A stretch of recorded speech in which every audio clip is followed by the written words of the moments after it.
Russia's President Vladimir Putin has met his Chinese counterpart Xi Jinping in Beijing as tensions rise with Ukraine. The two leaders issued a statement declaring their support for each other on foreign policy and condemned the AUKUS pact.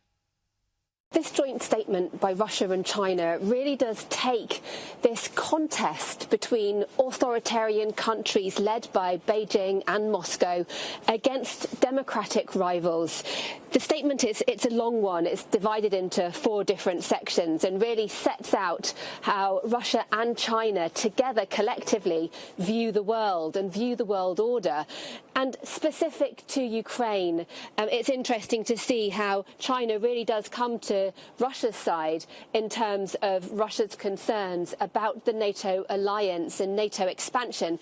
I can read a little relevant section from the text in which it says that the sides, Russia and China, oppose further enlargement of NATO and call on the North Atlantic Alliance to abandon its ideological Cold War approaches. Russia and China both use that kind of language, but it's interesting to see it written here in this document. Also, you see Russia coming to China's defences when it comes to Taiwan, saying the Russia side reaffirms its support for the One China principle, confirms that Taiwan is an inalienable part of China and opposes any forms of independence of Taiwan.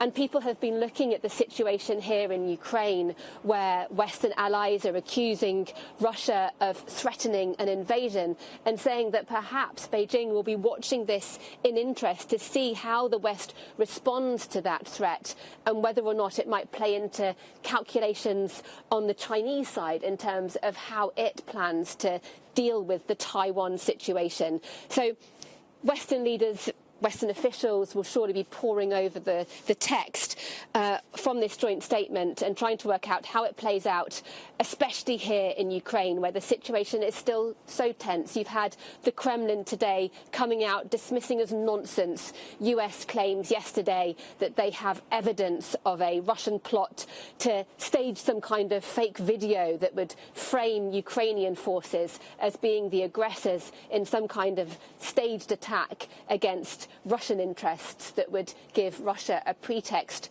for an invasion. That's something that the UK says it has high confidence in terms of the intelligence assessment, but the Kremlin very much playing it down.